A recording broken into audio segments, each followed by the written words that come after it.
नमस्कार, न्यूज मराठी 24/7 मध्ये महाराष्ट्र बुलेटिन या कार्यक्रमात मी श्रुती आपलं स्वागत करते। बीडमध्ये स्वातंत्र्य दिनाचे औचित्य साधत रानभाज्यांचा सुगंध पसरला। राज्याचे मुख्यमंत्री आणि जिल्ह्याचे पालकमंत्री अजित पवार यांनी डॉक्टर बाबासाहेब आंबेडकर सामाजिक न्याय भवन येथे भरवण्यात आलेल्या रानभाज्या महोत्सवाचे उद्घाटन केले। अजित पवारांनी विविध पालेभाज्या, त्यांच्या औषधी गुणधर्मांची माहिती घेतली आणि पारंपरिक चवीचा आस्वादही घेतला। स्थानिक शेतकरी आणि महिला बचत गटांनी मांडलेल्या स्टॉलला पवारांनी भेट देत ग्रामीण भागातील खाद्य संस्कृतीचे कौतुक केले।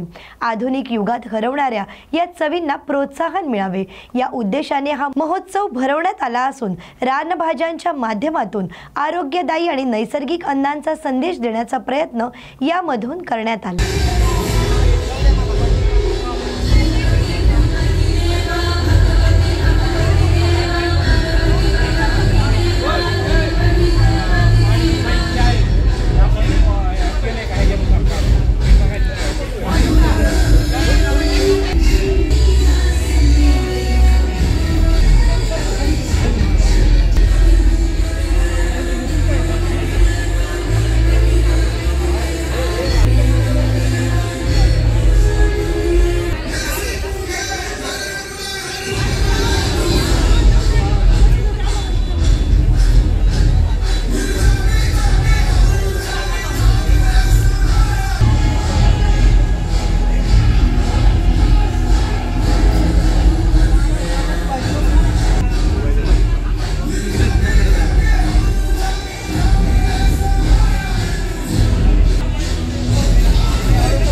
हे बघा कसं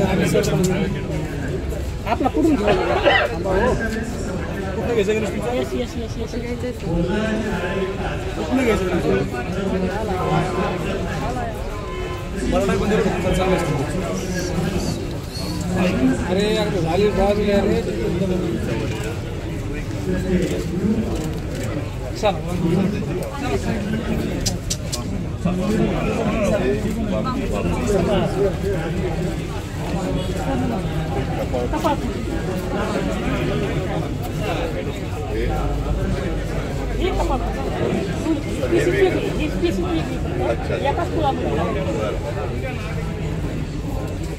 अरे काही कापून पण थोडंसं हे करतात।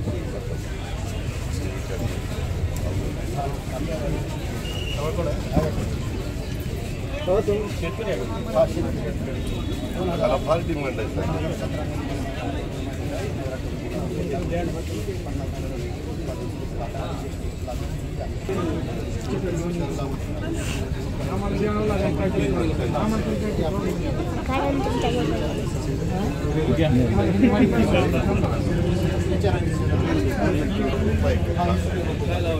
आठ झाले का झाडालाही आले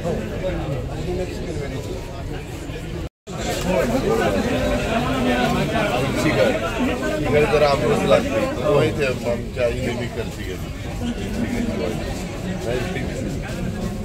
बाकी छान लागते।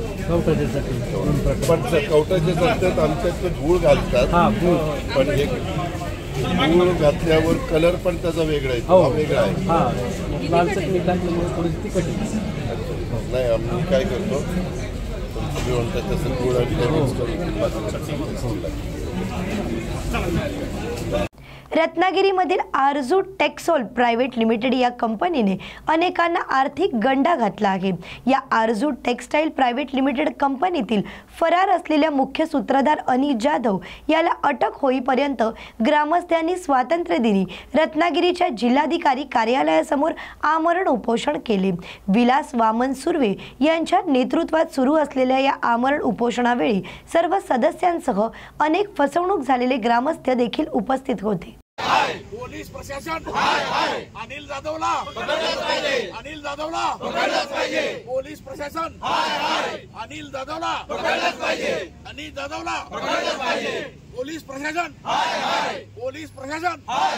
अनिल जाधवला पकडलंच पाहिजे.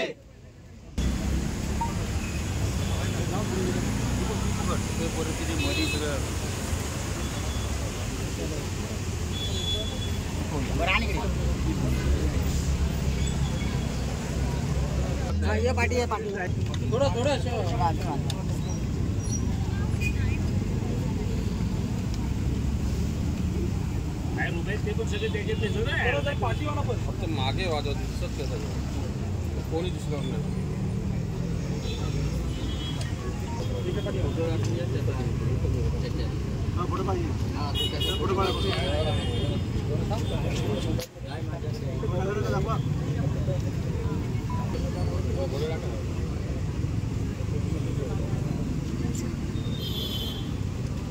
नाही. थांब शुभम हॅलो नको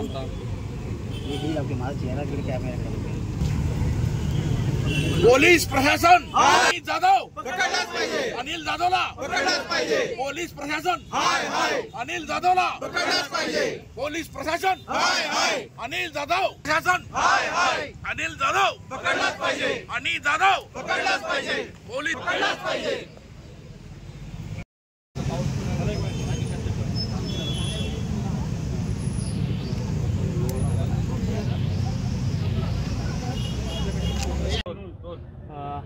आपण पुन्हा एकदा मोठ्या संख्येने या ठिकाणी रस्त्यावर उतरल्यात, आंदोलन करतात. 15 ऑगस्ट आहे, नेमकी काय पुन्हा आपल्या मागण्या आहेत, काय तुमचे हे? आम्ही अर्जूमध्ये पैसे भरलेले होते आणि त्या सदरामध्ये आज आपल्याला जवळजवळ वर्षभर फसवलं गेलेलं आहे. वर्षभर केस चालू आहे. 3 आरोपी स्वतःहून सरेंडर झालेले आहेत. मेन जो मुख्य सूत्रधार आहे तो अनिल जाधव आहे आणि तोच पळालेला आहे. असं पोलिसांनी फरार म्हणून त्याला डिक्लेअर केलेलं आहे. आमची फक्त तेवढीच मागणी आहे की त्याला पकडावा, ज्याच्याकडून आम्हाला पैसे मिळतील. आज इथे जवळजवळ मुंबई, नाशिक, कोल्हापूर, पुणे, गुहागर, सिंधुदुर्ग या सगळ्या लोकांतून सगळ्या ठिकाणून लोक आलेले आहेत. जवळजवळ 250-300 जण आज इकडे आलेले उपस्थित राहिलेले आहेत आणि आमची सगळ्यांची मागणी हीच आहे. टोटल 587 जणांची कंप्लेंट आहे, त्यापैकी जवळजवळ 300-350 लोक आज हजर आहेत सगळे. आणि आमची हीच मागणी आहे की अनिल जाधवला पकडा. जोपर्यंत त्याला पकडला जात नाही तोपर्यंत आम्ही हे उपोषण सोडणार नाही आहोत. नेमका किती कोटीचा घोटाळा आहे हा? जवळजवळ तरी 20 ते 25 कोटीचा घोटाळा आहे. कारण 8.5 करोड तर नुसते आहेत म्हणून दाखवत आहेत. आज MPID खाली फाईल अटक केलेली आहे, मंत्रालयामध्ये फाईल अडलेली आहे. वर्ष झाले त्या फाईलला, अजून ती फाईल खाली येत नाही आहे. कोर्टाने त्यांना 2-3 वेळा समन्स पण पाठवले की बघ माल खराब होतोय तर तुम्ही ताबडतोब खाली फाईल पाठवा. अजून त्याची फाईल आलेली नाही. म्हणजे आत्ता कालच्या डेटपर्यंत आम्हाला ते कळलेलं नाही फाईल आली की नाही आहे ती. तुमचं पुढचं पाऊल काय असेल आता? आम्ही आता आम्हाला उपोषणासाठी काय, जोपर्यंत अनिल जाधवला पकडत नाही तोपर्यंत आम्ही उपोषणावरून उठणार नाही आहे. अनिल जाधव ही नेमकी व्यक्ती कोण आहे, काय बॅकग्राऊंड? अनिल जाधव ही फरार व्यक्ती आहे. म्हणजे ॲक्च्युली त्याचं 2-3 नावाने त्याने आधार कार्ड वगैरे काढलेलं आहे, चेंज झालेलं आहे. सगळ्या ठिकाणी तो फ्रॉड केस केलेला आहे आणि त्याला पकडलं जात नाही आहे. त्याचं औरंगाबादला त्याचं घर आहे, त्या ठिकाणी पोलीस बोलले आम्हाला की आम्ही जाऊन आलो म्हणून. तिथे पण तो नाही आहे, तिथे पण नाही आहे. त्याच्यानंतर नाशिकला दुसऱ्या नावाने राहतो, तिथे पण नाही आहे. पोलीस यंत्रणा आम्हाला काय खरं काय सांगत नाही आहे. फक्त फरार आहे हेच फक्त त्यांनी डिक्लेअर केलेलं आहे. सरकारचा ड्रीम प्रोजेक्ट म्हणून ओळखल्या जाणाऱ्या शक्तीपीठ महामार्गाला राज्यातील शेतकऱ्यांकडून कडाडून विरोध होत आहे. मात्र सरकारकडून शेतकऱ्यांना जबरदस्तीने नोटीस दिली जात आहे. त्यामुळे शेतकऱ्यांचा या प्रश्नावर काँग्रेस देखील सक्रिय झाली आहे. शेतकऱ्यांच्या विरोधात होत असलेल्या या शक्तीपीठ महामार्ग विरोधात आता काँग्रेसचे नेते आमदार अमित देशमुख, माजी आमदार धीरज देशमुख, खासदार शिवाजी काळगे यांनी देखील एल्गार पुकारला आहे. या संदर्भात या आंदोलनाची सुरुवात करण्याआधी लातूर तालुक्यातील मुरुड, अकोला येथे शक्तीपीठ बाधित शेतकऱ्यांची व्यापक बैठक घेण्यात आली. यावेळी शेतकऱ्यांच्या सूचना ऐकून घेऊन न्यायालयीन लढा असो किंवा शेतीच्या बांधावर लढा असो, त्यामध्ये काँग्रेस पक्ष शेतकऱ्यांच्या बाजूने ठामपणे उभा राहणार असे मत आमदार अमित देशमुख यांनी व्यक्त केले आहे. लोकप्रिय खासदार ज्यांच्यामुळे एक मोठा विजय आपल्याला मिळाला आणि एक आधार आपल्याला दिल्लीत सगळ्या शेतकऱ्याचे प्रश्न मांडण्यासाठी. शक्तीपीठ महामार्गाच्या विरोधामध्ये शेतकऱ्यांच्या बाजूने आपण खंडाला खंड लावून उभी राहत आहे. ज्या पद्धतीनं काळ्या कायद्यासाठी शेतकऱ्यांनी आंदोलन केलं होतं त्याप्रमाणे हे आंदोलन पर्यंत जाण्याची वेळ येईल का आणि आधी काँग्रेस कुणाचीही मागणी नसताना, कुणाही शेतकऱ्याची इच्छा नसताना सरकार बळजबरीने शेतकऱ्यांच्या जमिनी या शक्तिपीठासाठी अक्वायर करू पाहत आहे आणि याचा विरोध करण्यासाठी सगळे शेतकरी आज लातूर परिसरातील आदरणीय अमित भैया देशमुख साहेबांच्या नेतृत्वाखाली आज इथं जमा झालेले आहेत आणि काँग्रेस पक्ष एकजूटपणे त्यांच्या शेतकऱ्यांच्या मागणीसाठी त्यांच्या पाठीशी उभा आहे हे दाखवून देण्यासाठीच आज हजारोंच्या संख्येने इथं शेतकरी जमा झाले आणि त्यांच्या भावना ह्या सरकारपर्यंत पोहोचण्याचं काम आम्ही आमच्या माध्यमातून करू आणि शेतकऱ्यांना न्याय मिळवून देण्याचा प्रयत्न करू. मराठवाड्यातल्या सगळ्या खासदारांना या मुद्द्यावरती तुम्ही करणार आहात? नक्कीच सगळ्या खासदारांच्या जिल्ह्यामध्ये प्रत्येकाचा हा प्रश्न निर्माण झालेला आहे आणि प्रत्येक जिल्ह्यामधील शेतकरी या म्हणजे सक्तीने जमिनी अक्वायर करण्याच्या विरोधात आहे आणि त्यांना न्याय देण्याचं काम हे मराठवाड्यातील सगळे खासदार मिळून नक्कीच करू एवढंच मी या निमित्तानं सांगू इच्छितो. सर, आपण लातूर ग्रामीण मतदारसंघातील इथले जे शेतकऱ्यांचे असतील किंवा एकूणच नागरिकांचे जे प्रश्न असतील त्याची जाण आपल्याला आहे आणि आज आपण शेतकऱ्यांच्या बाजूने खंबीरपणे उभी राहिलेली आहात. काय सांगता? ज्या परिस्थितीमध्ये सध्याचा शेतकरी या देशभरामध्ये गेली अनेक वर्ष संघर्ष करतो आहे आणि शक्तीपीठ महामार्गाचा विरोध देखील एक संघर्ष शेतकऱ्यांच्या मनातून जो उभा राहिलेला आहे, त्या संघर्ष मोहीममध्ये काही शेतकरी जेव्हा आम्हाला त्यांनी विचारणा केली की हे आंदोलन अजून तीव्र करण्याची गरज आहे, काँग्रेस पक्षाची भूमिका काय, आमचे प्रदेश अध्यक्ष हर्षवर्धन सपकाळ साहेब असतील, आमचे नेते राहुलजी गांधी असतील, ज्यांनी नेहमीच शेतकऱ्यांचा आवाज या देशामध्ये बुलंद केलेला आहे आणि त्यांच्या नेतृत्वाखाली शेतकरी अडचणीत असेल, शेतकऱ्यांच्या ज्या मागण्या असतील सरकार ऐकत नसेल, त्याच्याकडे कानाडोळा करत नसेल, त्याच्यासाठी कुठेतरी मुख्य प्रवाहामध्ये शेतकऱ्याच्या मागं काँग्रेस पक्षाची कार्यकर्ते, नेते मंडळी ही ठामपणे त्यांच्यासोबत आहे. हे आंदोलन राजकीयने हे शेतकऱ्यांचं आंदोलन आहे, पण एक पक्षाची भूमिका देखील म्हणून, एक संघटन म्हणून त्यांची ताकद वाढवण्यासाठी आज ही व्यापक बैठक झाली. अनेक मुद्दे चर्चेला इथं गेले, अनेक सूचना शेतकऱ्यांच्या आमच्यापर्यंत प्राप्त झाल्या, आमच्या नेतृत्वाच्या समोर आल्या. अनेक चांगल्या बाबी ह्या लढ्याला अजून मजबूत कसं करायचं, म्हणजे न्यायालयाचा आधार असेल, सरकारसोबत पाठपुरावा असेल, राष्ट्रपतींपर्यंत निवेदन द्यायचं असेल, जिथं कुठं आपण आपली बाजू, शेतकऱ्यांची बाजू मजबूत करण्यासाठी काँग्रेसचा कार्यकर्ता हा त्यांच्या खांद्याला खांदा लावून या आंदोलनामध्ये आजपासून सामील झालेला आहे. केंद्रामध्ये असेल किंवा राज्यामध्ये असेल जे सरकार आहे त्याच सरकारच्या विद्यमान आमदारांनी लातूर पाकिस्तानचा भाग असल्याचं म्हटलेलं आहे. ते अतिशय शेतकऱ्यांना आंदोलनही करावं लागतं. अतिशय दुर्दैवी बाब आहे की एखादा विद्यमान आमदार ज्या जनतेतून निवडून गेल्यानंतर त्याच मतदारसंघाला त्यांनी उपमा ज्या देशाची दिली, त्या देशाचा आणि आपला इतिहास, भारताचा आणि पाकिस्तानचा इतिहास सर्वांना माहिती आहे. त्यांच्या मनामध्ये काय आहे ते बोलून गेलेले आहेत आणि त्याच्यानंतर आजपर्यंत सगळ्या माध्यमांवर त्यांच्याकडं ज्या पद्धतीनं प्रतिक्रिया आली, लातूर ग्रामीणचे स्थानिक लोक असतील, ते सोशल मीडियावर असेल, तरीही अजून आमदारांनी लोकांची, जनतेची माफी मागितलेली नाही. ह्याचा समज लातूरकरांनी काय घ्यावा हाही लातूरकरांसमोर एक मोठा प्रश्न आहे. अजून ते सत्तेचे आमदार असल्यामुळं काही आमचं वाकडं होत नाही अशा भूमिकेत ते आहेत, पण त्यांनी जाणून घ्यावं की लातूरची जनता ही सुज्ञ आहे, शांत आहे, पण लातूरची जनता ही स्वाभिमानी आहे आणि लातूरची स्वाभिमानी जनता असा स्वतःचा अपमान अजिबात सहन करणार नाही आणि त्यांनी जाहीर लोकांची माफी मागावी अशी आमची मागणी आहे. आज शक्तीपीठ बाधित शेतकऱ्यांसाठी व्यापक बैठक काय नेमकी काँग्रेस पक्षाची शेतकऱ्यांच्या बाबतीतली तुमची भूमिका असते? महाराष्ट्रातल्या शेतकऱ्यांचा शक्तीपीठ महामार्ग आम्ही त्याला असंच म्हणू, कारण महाराष्ट्र सरकार सक्तीनं हा महामार्ग करू पाहत आहे आणि सगळ्यांचाच याला विरोध आहे. त्यामुळे आम्ही शेतकऱ्यांच्या बाजूने उभे आहोत. राज्याचे मुख्यमंत्री हे काही दिवसापूर्वी लातूर दौऱ्यावरती आले. त्यांनी स्वर्गीय गोपीनाथराव मुंडे साहेबांच्या आश्वासनं लातूरकरांना त्यांच्याकडून मिळाली नाही आणि शक्तीपीठ बाधित शेतकऱ्यांनी पण त्यांची भेट घेतली, त्यांनाही काही दोष त्यांच्याकडून पाहिजे. मला असं वाटतं मुख्यमंत्र्यांनी या संदर्भामध्ये का भाष्य केलं नाही मला माहिती नाही. कदाचित कार्यक्रमामध्ये जी वक्तव्य झाली त्यातून ते व्यथित झाले असावे, कारण म्हणजे कार्यक्रमामध्ये वक्तव्य लोकप्रतिनिधींनी जी केली ती थोडीशी अनावश्यक होती आणि लातूरकरांचा अवमान करणारी होती. कदाचित त्यांना ते पटलं नसावं म्हणून मग त्यांनी काही भाष्य केलं नाही. शेतकऱ्यांवर लातूर जिल्ह्यामध्ये अशा पद्धतीने आंदोलन करण्याची वेळ येते शेतकऱ्यांवर. नाही, खरं आहे ते. म्हणजे शेतकऱ्यांना माझं शेत भूसंपादित होऊ नये म्हणून आंदोलन करावं लागतं. हीच बाब दुर्दैवी आहे.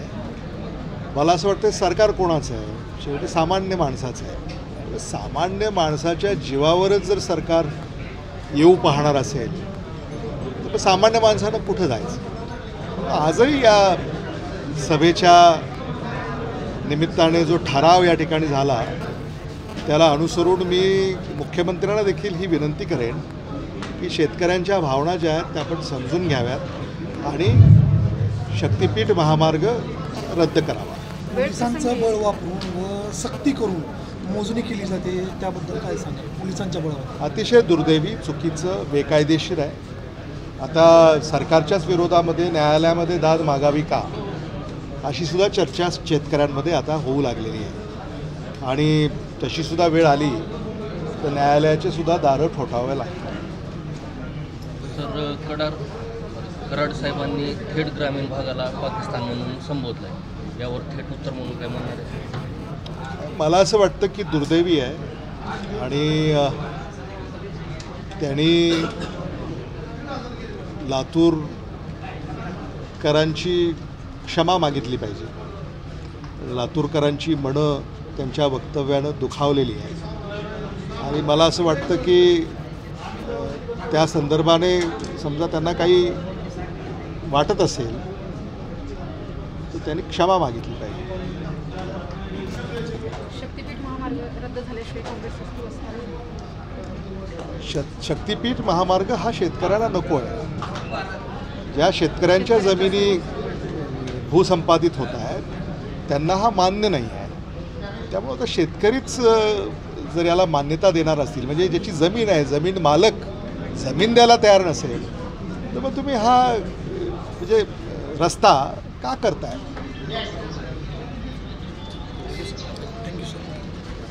जालना जिल्ह्यात रात्रीपासून मुसळधार पाऊस आहे. या पावसामुळे परतूर तालुक्यातील कसुरा नदीला पूर आला आहे. यामुळे काही गावांचा संपर्क देखील तुटला आहे. तर श्रीष्टी येथील पुलावरून पाणी वाहत असल्याने दिंडी महामार्ग बंद झाले आहेत. यामुळे वाहतूक विस्कळीत झाली आहे. दरम्यान कसारा नदीला पूर आल्याने शेती पिकांचं देखील मोठं नुकसान झालं आहे.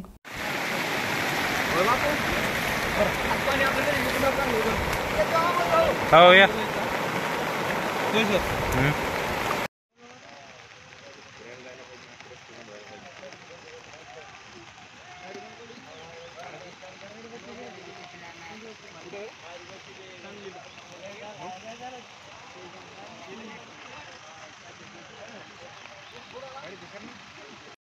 आपल्या इथं गुड घेत का असलं सिस्टीम पर्यंत बंद होतो रस्ता.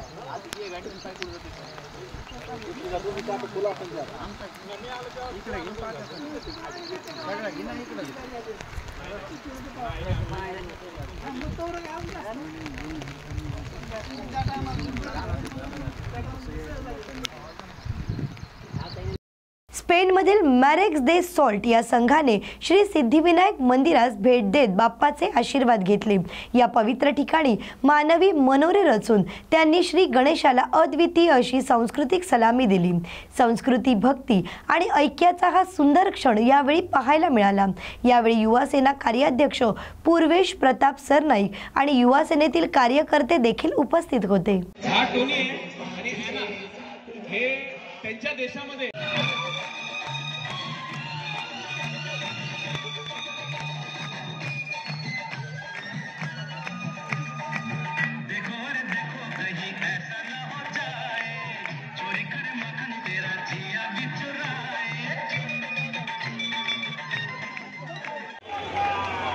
गणपती बाप्पा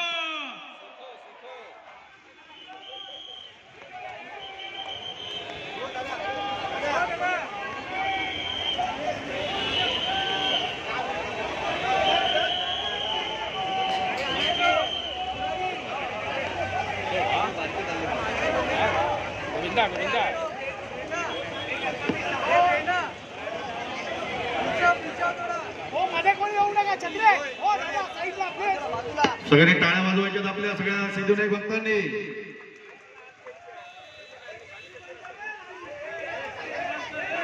आपण यांना नेहमी टीव्हीत पाहिलं असेल, स्पेन कॅसलर गोविंदा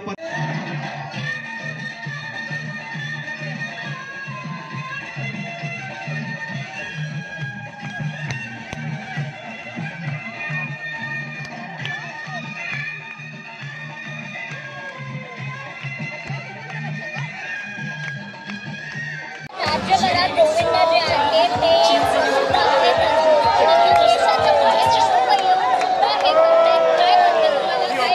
मी उद्या आपल्या 16 ऑगस्ट म्हणजेच दहीकाला उत्सव आणि महाराष्ट्राची ती संस्कृती आहे आणि या महाराष्ट्राच्या संस्कृतीला सलामी देण्यासाठी स्पेनहून 111 खेळाडू हे मुंबईमध्ये दाखल झालेले आहेत. मी त्यांना एक विनंती केली होती की आपण उद्या दहीकाला महोत्सवाला सहभागी होणारच आहात, परंतु कुठल्याही शुभ कामाची सुरुवात ही सिद्धिविनायक महाराजांच्या आशीर्वादाने आपण करावी आणि माझी ती मागणी जी होती ती त्यांनी त्वरित मान्य केली आणि आज संपूर्ण 111 खेळाडी आमच्या समवेत सिद्धिविनायक मंदिरचे सर्व ट्रस्टी त्यांच्या समवेत आज दर्शनाला आलेले आहेत आणि निश्चितपणे आपली महाराष्ट्राची संस्कृती संपूर्ण जगापर्यंत पोहोचवण्यासाठी आम्ही जो प्रयत्न करतोय तो नक्कीच पोहोचणार आहे. अहिल्यानगर जिल्ह्यातील शेवगाव तालुक्यातील नवीन दहीफळ या गावच्या महिला सरपंच सविता बाळासाहेब शिंदे यांच्या 4 चाकी गाडीवर शालेय विद्यार्थ्यांनी रस्ता मिळत नसल्याकारणाने चिखलफेक केल्याची घटना समोर आली आहे. संबंधित घटना 28 जुलैची असून सोशल मीडियावर चिखलफेकीचे व्हिडिओ व्हायरल झाल्यानंतर ही पोस्ट समोर आली आहे. ही घटना दडपण्याचा प्रयत्न महिला सरपंचांकडून झाला, परंतु सोशल मीडियावर व्हिडिओ व्हायरल झाल्यानंतर ही गोष्ट आता समोर आली आहे. संबंधित महिला सरपंचाचे पती सामाजिक कार्यकर्ते बाळासाहेब शिंदे यांनी याबाबत शेगाव पाथर्डीच्या आमदार, अहिल्यानगरचे पालकमंत्री तसेच महाराष्ट्राचे उपमुख्यमंत्री अजित पवार तसेच उपमुख्यमंत्री एकनाथ शिंदे या सर्वांच्या भेटी घेऊन पत्रव्यवहार केला, परंतु त्यांच्या पदरात निराशाच पडली. गेल्या काही दिवसांपूर्वी महिला सरपंच सविता शिंदे आणि पती बाळासाहेब शिंदे यांनी शालेय विद्यार्थ्यांना रस्त्याच्या प्रश्नासंदर्भात मुख्यमंत्री यांची भेट घेऊ असा शब्द दिला होता, परंतु तोही पूर्ण झाला नाही. त्यामुळे विद्यार्थ्यांना राग आला आणि तो अनावर झाला आणि त्याच प्रकरणी त्यांनी गाडी अडवून त्यांना जाब विचारत त्यांच्या गाडीवर चिखलफेक केल्याचे बोलले जात आहे.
सविता बाळासाहेब शिंदे, मी नवीन दहीफळची सरपंच असून मुलांनी माझी गाडी अडवली व सांगितले की मॅडम तुम्ही रस्ता कधी करून देणार, आम्हाला मंत्रालयात घेऊन जाणार होत्या ना. मग त्याचं काय झालं? मी वारंवार मुलांना आश्वासन देत होते की तुम्हाला मंत्रालयाकडून घेऊन जाईल, पण ते माझ्याकडून पूर्ण न झाल्यामुळे मुलांनी मी गावात जाताना परत एक वेळेस गाडी अडवली माझी व रस्त्या का होत नाही याची गाडी अडवली व मला खाली उतरून माझ्या गाडीवर चिखलफेक केली. बुलढाणा जिल्ह्यातील जामोद तालुक्यात जिगाव प्रकल्पावर जिगाव पुनर्वसन होत नाही, त्यामुळे आडोळ खुर्द येथील गावकऱ्यांनी जलसमाधी आंदोलन केले आहे. या आंदोलन दरम्यान विनोद पवार या शेतकऱ्याने जलसमाधी घेतली. जलसमाधी आंदोलनादरम्यान नदीत उडी घेतल्यानंतर कोणीही विनोद पवार यांना वाचवण्यासाठी प्रयत्न केला नसल्याचा आरोप त्यांच्या नातेवाईकांकडून करण्यात आला आहे. NDRFची टीम घटनास्थळी दाखल झाली असून विनोद पवार यांचा शोध अद्याप सुरू आहे। दरम्यान या संपूर्ण परिस्थितीला जबाबदार उपस्थित अभियंत्याला स्थानिकांकडून चांगला चोप देण्यात आला। तर या प्रकरणात दोषी अधिकाऱ्यांवर कारवाईची मागणी विनोद पवार यांचे नातेवाईक करत आहेत।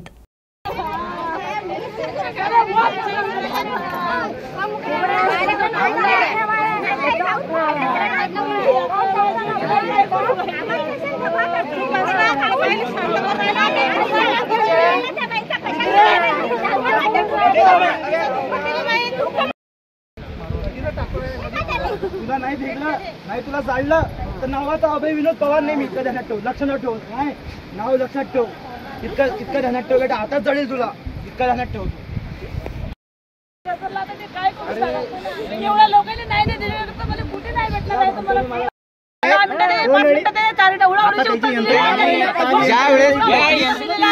यांनी कारवाई किती वेळानंतर सुरू केली तुम्हाला काय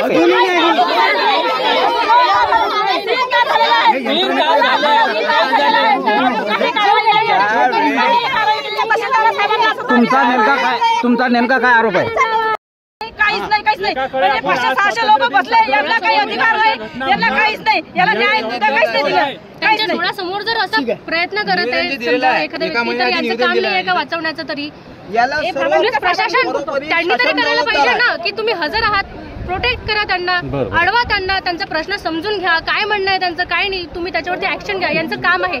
पण यांनी असं कुठलीही ऍक्शन घेतली नाही आणि कुठलीही कार्यवाही केली नाही आणि जे झालं ते म्हणजे उडी मारते का मारा, आम्हाला काही। छत्रपती संभाजीनगर जिल्ह्यातील शिवाजीनगर परिसरातील जिजामाता गणेश मंडळाच्या 21 फूट उंच असलेल्या गणेशाच्या मूर्तीचे आगमन झाले। सर्वात उंच मूर्तीचे आगमन बघण्यासाठी गणेश भक्तांनी मोठ्या प्रमाणात गर्दी केली। यावेळी शालेय विद्यार्थ्यांनी लेझिम खेळत साहसी खेळ दाखवत मिरवणुकीला सुरुवात केली। हिंदू तरुणांची प्रचंड गर्दी या आगमन सोहळ्यानिमित्त झालेली दिसून आली। तर गेल्या अनेक वर्षांची ही परंपरा जिजामाता गणेश मंडळ अगदी दिमागदारपणे जोपासत आहे।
नांदेडमध्ये बैठका सुरू असताना मनोज जरांगे यांना अचानक घाम येऊन चक्कर आली। सततचे उपोषण आणि उपाशी राहिल्याने त्यांना अशक्तपणा आला। या उपोषणाच्या वेदना आहेत, पण मी हटत नाही। मी समाजाला माझं दुःख सांगत नाही। मला समाजाची पोरं बाळं मोठी करायची आहेत, त्यामुळे मी शेवटच्या श्वासापर्यंत लढणार। काहीही झालं तरी मी शेवटची 29शी लढाई लढणारच आणि ती जिंकून मराठ्यांना आरक्षण मिळवून देणार, असा निर्धार मनोज जरांगे पाटील यांनी केला आहे। त्या बैठका सुरू आहेत आणि ते प्रचंड गर्दी नांदेडमध्ये झाली आणि बैठक संपून मी थोडा पुढे येतो तर पोराला खाली बसा बसा असं म्हणत होतो, मी बोललो होतो ना, ते बोलता बोलताच या काही खाली बसा म्हणलो। पुढं आल्याच्या नंतर तर ते घाम आला अंगाला आणि थोडंसं फिरल्यासारखं झालं। काय आता ते उपोषण असं आता त्यांना लय झालेले, त्याच्यामुळं शेवटी शरीर आहे काय असतं, आता नाटक नाही करता येत शरीराचं। शेवटी ते आता खूपच शरीर म्हणजे ते झिजल्यासारखं झालं आहे उपाशी तापाशी राहण्यात आलं, उपोषणं खूप झाले. त्यामुळे ते अशक्तपणा शरीरातलंही इतका अशक्तपणा आहे की समाजाला वाईट वाटतं, माझा समाजाला खूप मला काही दुखायला लागलं, काय झालं, त्यामुळे मी जास्त सांगत नाही. पण इतक्या त्या उपोषणाच्या वेदना आहेत मला, पण मी हटत नाही. हे सगळं दुःख मी गिळून घेतो. मी माझं दुःख त्रास समाजाला दाखवत नाही. पण मला समाजाचे पोरं बाळं लेकरं बाळं मोठे करायचे. त्यामुळं मी शेवटच्या श्वासापर्यंत या समाजासाठी लढणारे आणि त्यांचे लेकरं बाळं मोठे करणारे. मी मरणाला भेणार नाही आहे. किती वेदना असल्या, किती उपोषणामुळं मला अशक्तपणा असला, चक्रा येत असल्या किंवा काही असलं, तर 29ची लढाई मी मराठ्यांना ही जिंकून देणार, ही शेवटची लढाई. आणि मराठ्यांना मी आरक्षण देऊन जिंकून 100% देणार. डॉक्टर साहेबांनी आता तुम्हाला सल्ला दिला की थोडं आराम करण्याची गरज आहे. हो, त्यांनी सलाईन लावायचा प्रयत्न केला, पण सलाईनच लागली नाही. मग ते काढले, ते सुई काढली, घाल करून तिथं रक्त निघायला लागलं. त्यांनी मग त्यात वरून चिकटपट्टी चिटकेली. सलाईन घ्यायची होती, पण ते सलाईनच लागत नाही. कारण शरीरात ना सोया टोचून इतकं त्या शिराचं जर्जर झालेल्या आहेत. त्यामुळे सलाईन बी कुठं लागत नाही, शिरं लवकर सापडत नाही. त्यामुळे डॉक्टर परेशान होतात. त्यांची काय बिचाऱ्यांची चूक आहे आता. त्यामुळे मीच म्हणलं ते काढून घ्या तुम्ही, हे थोडं जेवण ते करतो, होईल फ्रेश झालं की लोक मायबाप समाज बाहेर उभा होता. मी ते तसला राजकारण्यासारखा नाही आहे. मला थोडंसं जेवण केलं तर लगेच बाहेर येऊन बसलो लोकांमध्ये. माझ्या लोकात माझा लय जीव आहे. मी त्यांना सोडून जगू शकत नाही, तेही मला सोडून जगू शकत नाही. त्यामुळं समाज लय वेळेचा बाहेर बसलेला होता. आलो आणि बाहेर बसलो, फक्त उभा राहता येत नाही एवढंच आहे आता. आता ते मुंबईला धडक द्यायची आहे. आता तर खरं तर तुमच्या आंतरवाली झालेल्या उपोषणाला 2 वर्ष होती. 2 वर्षापासून सातत्यानं हा लढा सुरू आहे. सरकारला मागणं माहीत नाही. सरकारला सगळं माहिती आहे, जाणून बुजून मराठा समाजाला द्यायचं नाही आहे त्यांना. मराठा समाजाचं किती वाटोळं होईल आणि मराठा समाज कसं संपल याचा विडा देवेंद्र फडणवीसांनी उचललेला आहे. त्यामुळं पण मी बी खमके आहे. मी काय एवढा कच्चा किंवा कच्च्या तालमीतला नाही. मी बी पक्का आहे. त्यामुळं मी आणि माझा समाज आम्ही 29 ऑगस्टला मुंबईला जाणार आहेत. बघू सरकार किती दम आहे त्याच्यात, तेही बघायचं. मी मात्र शेवटच्या श्वासापर्यंत लढणार आहे. पण मराठ्यांना मात्र आरक्षण ओबीसीतून मिळून देणार आहे आणि 29 ऑगस्टलाच मिळून देणार आहे. त्यामुळे मराठा मायबापाला माझं आव्हान आहे. मी इतकं माझं दुखत असताना, इतकं मी आजारी आहे, इतकं वेदना असताना मी जर रात्रंदिवस करतो तर तुम्ही धडधाकट येत. तुमच्या लेकरा बाळासाठी मी इतकं झटतो आहे.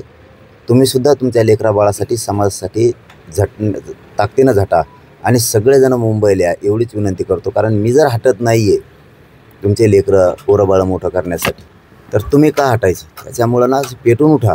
आपल्याला जाणून बुजून टार्गेट केले गेले. आपल्याला आरक्षण द्यायचं नाही. त्यांना वाटतं आपले पोरं पोरी मोठे नाही झाले पाहिजे आणि माझं स्वप्न आहे त्यांना मोठं करायचं. म्हणून 29 ऑगस्टला राज्यातला, या महाराष्ट्रातला एकही घरातला माणूस घरी राहता कामा नये ही विनंती. शेवटची लढाई.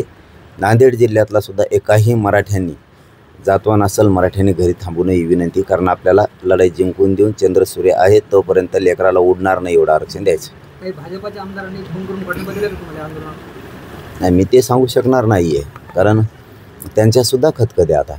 कारण ज्या देवेंद्र फडणवीसांना या मराठ्यांनी सत्तेवर बसवलं, मराठ्याशिवाय सत्ता येऊ शकत नाही राज्यात. कोणाचीच नाही येऊ शकत. आणि आमदार खासदारांनी, मराठ्यांच्या पदाधिकाऱ्यांनी, कार्यकर्त्यांनी सगळ्यांनी मदत केली आणि सत्तेवर बसवले. आज तोच माणूस म्हणतो आहे की मी ओबीसीसाठी लढणार, मराठ्यासाठी लढणार नाही. आणि मुंबईत जर मराठी आले तर पोलिस बघून घेतील. त्या दिवसापासून मराठ्यात अशी संतापाची लाट उसळलेली. मराठी म्हणतात बघूच आता कोण आम्हाला अडवते. तीच परिस्थिती भाजपमधल्या मराठ्यातसुद्धा आहे. त्यांनाही वाटतं की आम्ही तुम्हाला सत्तेवर बसवलं फडणवीसांना आणि आमच्या मराठ्यांच्या लेकरा बाळासाठी असं देवेंद्र फडणवीस जरी आपले नेते असले तरी कसं काय बोलू शकते. म्हणून त्यांच्यासुद्धा खूप खतखत आहे. ते जरी आता काहीचे कामं येतं ते गुंतवून ठेवील बिलं म्हणून जरी पुढे येत नसले तरी मुंबईत सगळे मराठी येणार आहेत. कारण त्यांनाही त्यांचे लेकरा बाळं नाव ठेवणार आहेत ना उद्या, की बाबा आपली सत्ता असूनसुद्धा आम्हाला आरक्षण दिलं गेलं नाही, आमचं वाटोळं झालं. त्यामुळं भाजपमधले मराठी त्यांच्या लेकरा बाळाला काय उत्तर देणार. तसं मी सगळ्या पक्षातल्या मराठ्यांसाठी लढतो, गरिबांच्या शेतकऱ्यांसाठी लढतो. सगळ्या मराठ्यांना माझी विनंती आहे. माझं शरीर इतकं जर्जर झालं आहे, इतकं थकलेलं आहे. उपोषणं सातत्याने करून मी कधी हाईन कधी नाही असं झालेलो आहे समाजाचा. मी जर तरी इतक्या ताकदीनं, इतकं नेटानं लढतो आहे, तर तुम्ही तर धडधाकट आहेत. तुम्ही तर माझ्यापेक्षा 100 पावलं पुढं पळायला पाहिजेत. कारण कल्याण माझं नाही, तर या राज्यातल्या 6 करोड मराठ्यांच्या लेकराबाळांचं कल्याण होणार आहे. म्हणून आपल्याला सगळ्याला विनंती आहे की सगळ्या मराठ्यांनी ताकदीनं बाहेर पडा.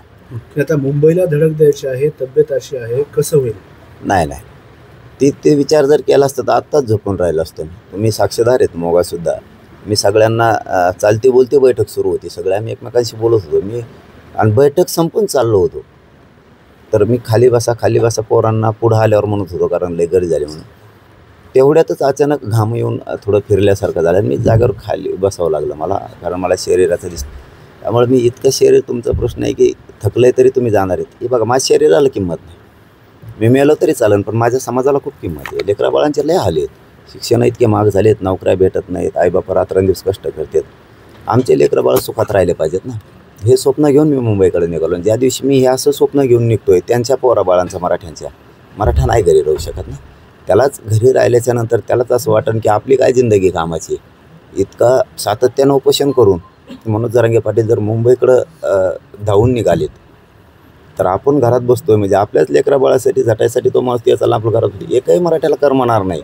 असं जातवान तर नाही घरी राहू शकत. असं जातवान नाही घरी राहू शकत मराठा. अजून 14 दिवस बाकी वाटतं काही तोडगा निघत नाही. मी त्याचा कधी विचार नाही करत. मी आंदोलन करताना असल्या गोष्टीचा कधी विचार करत नाही की माझ्याकडे कोण येईन आणि कोण जाईल.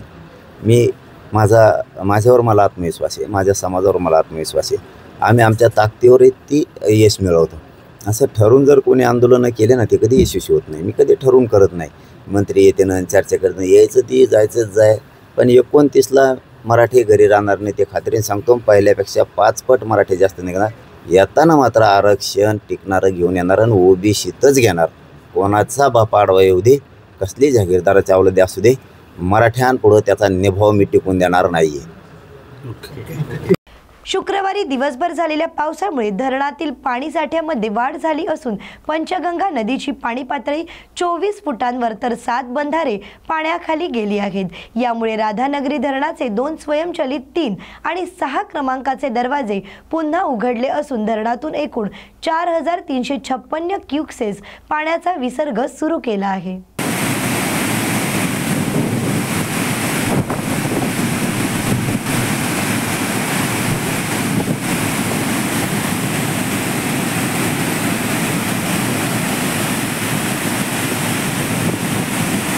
अशाच नवनवीन आणि ताज्या बातम्यांसाठी पाहत रहा न्यूज मराठी 24/7.